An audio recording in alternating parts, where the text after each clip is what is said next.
Hello, everybody. Monty here. I wanted to start this off with saying I am so sorry in the delay in uploads. The holiday season just put a big old dent in my workflow. It's my first holiday with kids, and we had to go to different grandparents' house, and we had to do a whole lot of shit for the kids, and it was worth it and great. I don't regret anything, but it's a lot crazier than just being a single guy doing Christmas for sure.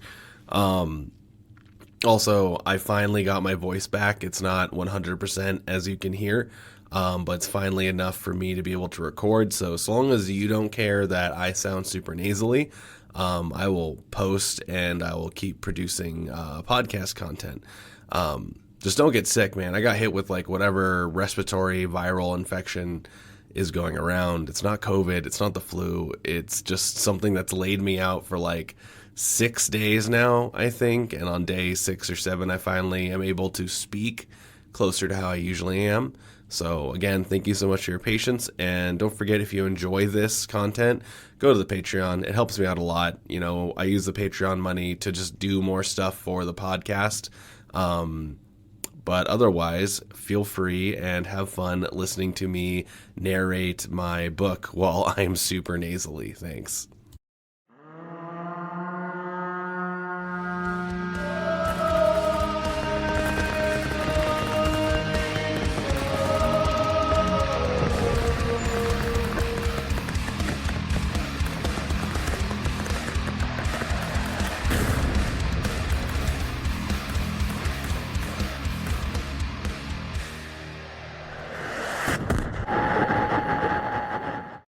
Welcome to the Dome, Wastelander.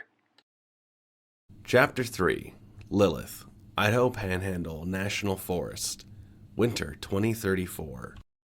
How'd your first day go, honey? Despite the garbled video connection, his voice was rich with baritone and compassionate. It always set her mind at ease. Not bad, just the usual orientation stuff. They took us around campus and we got to meet the student senate. The man restrained to the video call gave a warm, toothy smile. They just got to get that stuff out of the way, honey. Boring, but necessary. She couldn't help but give a giddy smile back in return, her own grin reflected in the smaller video feed tucked away in the screen's corner. Is Mom home yet? Something nudged her shoulder. On instinct, she rolled away before her eye was even open. It scanned her surroundings in half a second. Trees, light snow. A young scout patiently crouched over her where she was lying. Sorry, Comrade Captain.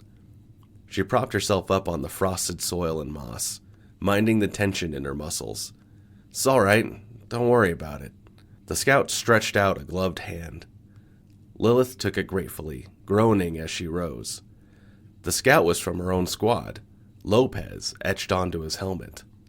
Lopez was one of the smallest fighters in Leviathan. Lilith was almost 2 heads taller than him, his small stature offset with a deadly handsome face and uncanny aptitude for room clearing. We've been secure for a while. Ironsides radioed the horde since you were racked out. The weary scout scratched at the dense stubble forming on his face. Should be here soon. Lilith allowed herself a sigh of relief. The combat team could rest easy soon. The horde was the beating heart of Leviathan. It was a camp, a mess hall, a workshop, a med bay, and a forward operating base spread out amongst dozens of vehicles. Most of all, though, it was home, and home sounded good. The two Wastelanders made their way leisurely towards a clearing where the rest of Leviathan's combat team were gathering. The heavy footfalls of the power-armored vanguard were mixed with the quick steps of the scouts.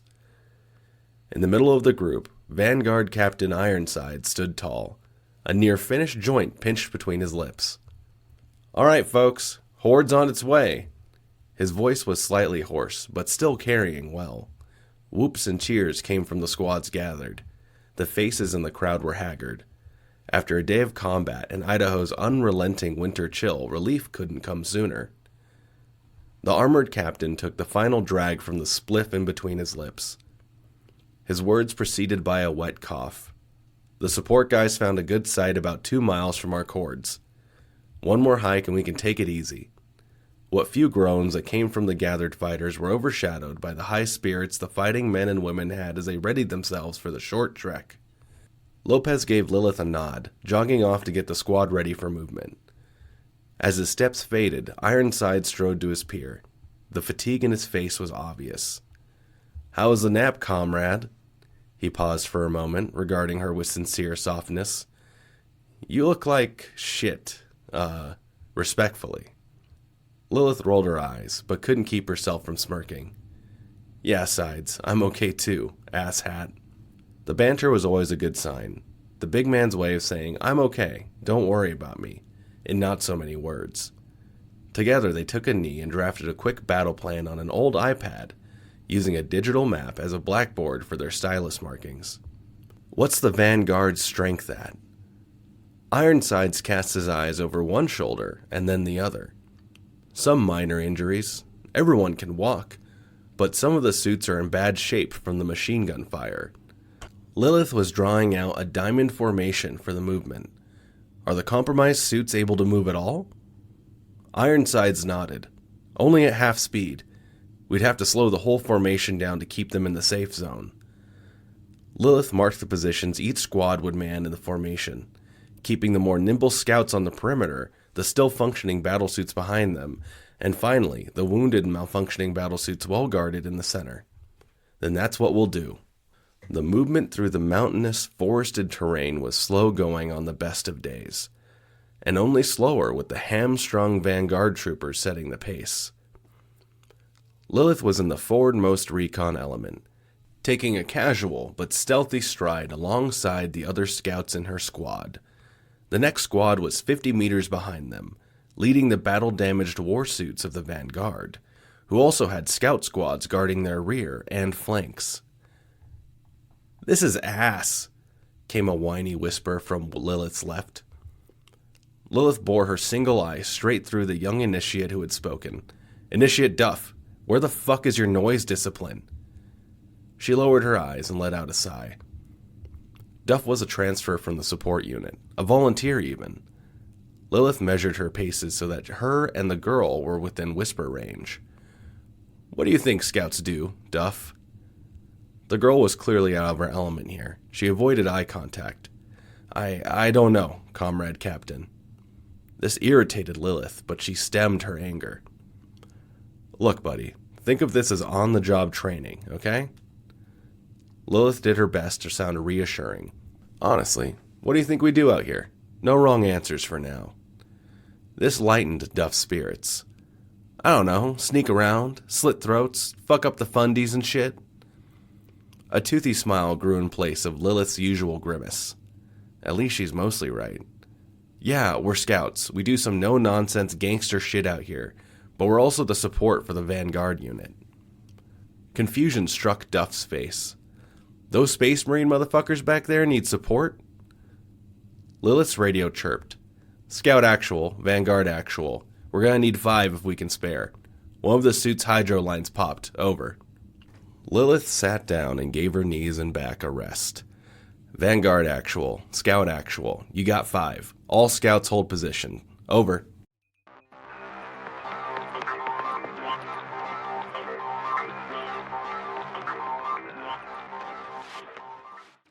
Hey guys, Sick Monty here, but I don't have ads, obviously. I don't have a sponsor, so this isn't really an ad break. This is just me reminding you guys that, hey, there is a Discord that goes with this podcast where we talk about things related to the podcast and things that aren't so related to the podcast. If you can think of it, we probably have a channel for it. We also have a Patreon that does support the podcast that I will always plug, because anything you guys would like to donate or commit to help me out doing this every month would be awesome. We use the Patreon money to do stuff for the podcast, to kit out the studio and such, so please consider that, and I'll let you get back to your show.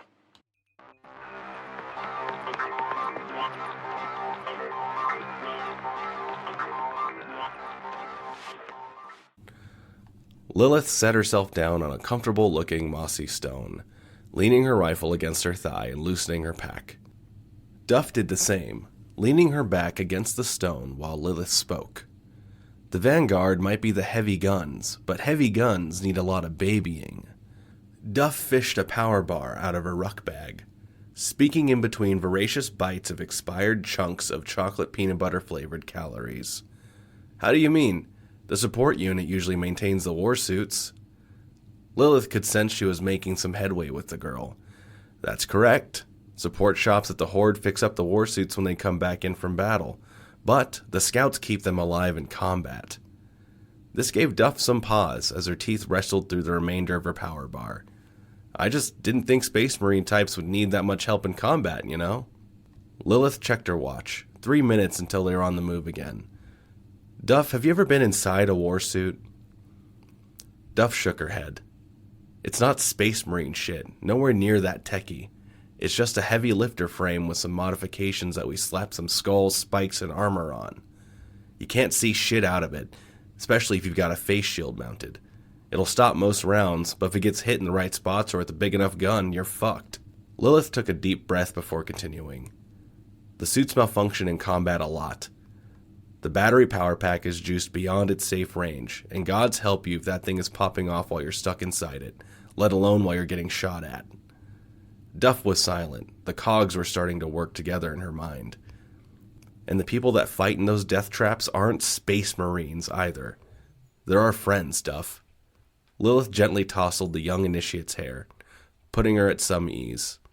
And we gotta keep our friends safe. Lilith checked her watch a final time, just a single minute before getting back on the move. What's the point then? The question caught her off guard. Say again? Duff looked mildly irritated at repeating herself. Why do we use the war suits if they're so dangerous? Lilith slung her rifle and cinched her ruckpack back on tight. Because, Duffy, the war suits scare the shit out of the Dominion, and that keeps a lot of our other friends safe. After another hour of moving at half speed and another 2 rests for emergency repairs on the suits, the scouts and vanguard of the Leviathan Brigade could finally set eyes on their home, the Horde. From a distance, it could have been mistaken as a massive tailgate music festival. Dozens of vehicles circled in a clearing, with dozens more tents and shops nestled within them. Upon drawing near, the average observer could see that this was more than just a simple caravan. The vehicles themselves were all modified for combat to some degree. Pickup trucks had been fitted with machine guns, old minivans and cargo trucks had been given improvised armor and firing ports.